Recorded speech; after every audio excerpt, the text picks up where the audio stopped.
Once upon a time, there was a town called Nowandthen, where there lived many people.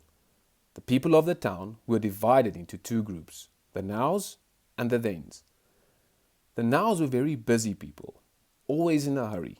They walked fast and rarely stopped to chat with others.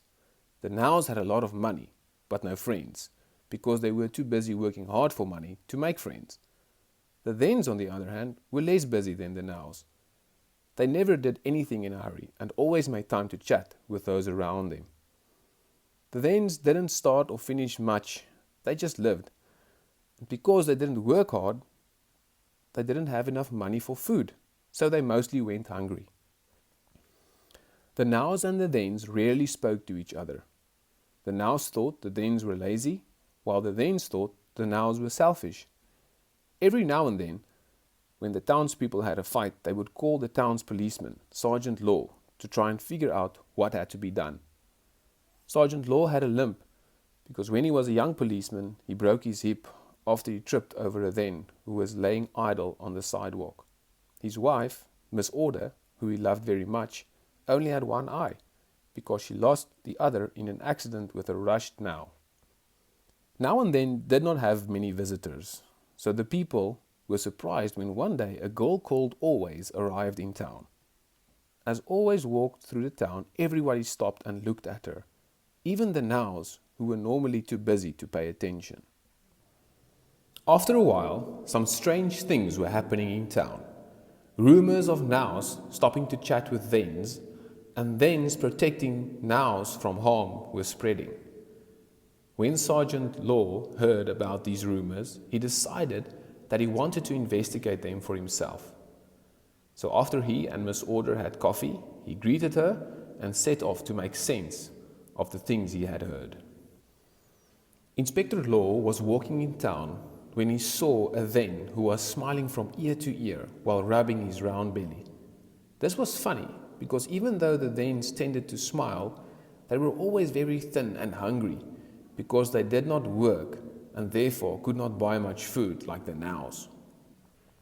Inspector Law asked the round Then what had happened. The Then said that a girl had told his neighbor, who was a Now, about a person called Jesus who had fed many hungry people out of kindness.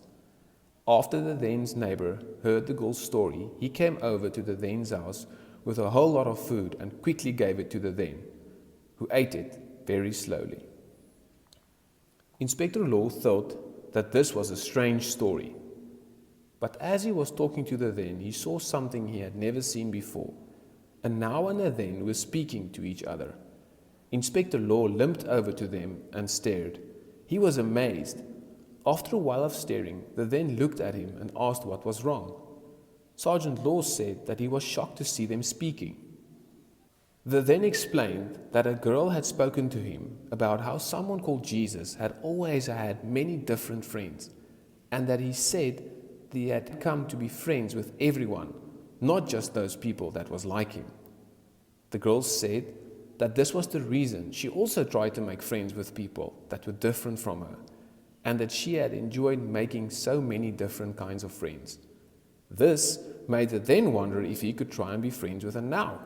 So he tried it, and they had become good friends. Detective Law was glad he had spoken to the Now and the Then to find out more, and he was very curious about the girl he was hearing so much about. He said goodbye to the two friends and walked further. As he was walking, he passed a group of Now and Then kids playing separately. All of a sudden, he saw how the Then's group's ball flew through the air and hit a Now on the head. The Nows thought that this had been done on purpose and started walking angrily towards the Then group. Just as they were about to hit the Thens, a Now stepped in between and told the Nows not to hit the Thens. She said that a friend of her called Always had told her about how Jesus had said being a peacemaker is a good thing. The group scratched their heads and frowned, but turned away from the Thens. The Now had protected the Thens. The detective walked away from the kids with a warm feeling in his heart because of what he had seen. He hoped that he could also meet a girl called Always to ask her more about Jesus, as he also wanted to be more like him.